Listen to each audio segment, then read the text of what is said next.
আপনারা দেখতেছেন আমাদের শুটিং এর জন্য সবকিছু আমরা রেডি করতেছি। এই যে পরিচালক নাইম খান, স্ক্রিপ্ট লেখা হয়েছে। মিলের ভিতরে তো আমার ভাইরাল হয়ে দিচ্ছে। আপনি পুরো ভাইরাল। মিলের ভিতরে সব দেখতে গেছে। দেখেন আমাদের সবকিছু রেডি হচ্ছে, আমরা এখন ভিডিও বানাবো। নতুন ক্যামেরা কিনে আনছি। ক্যামেরা কত নিছি? ক্যামেরার বয়স আছে। নতুন যখন বাড়াইতো। দেখেন আমরা কি দিয়ে শুটিং করি। আমাদের পরিচালক এখন মেমোরি রেডি করতেছে, ক্যামেরা।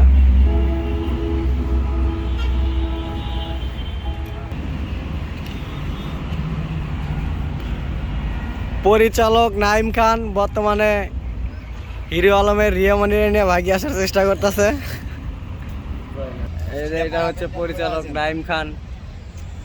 এই দর্শক, সুন্দর সুন্দর দর্শক। Hello hello hello. আমরা এখন ক্যামেরাটা সেটিং ঠিক করতেছি। সব দিলে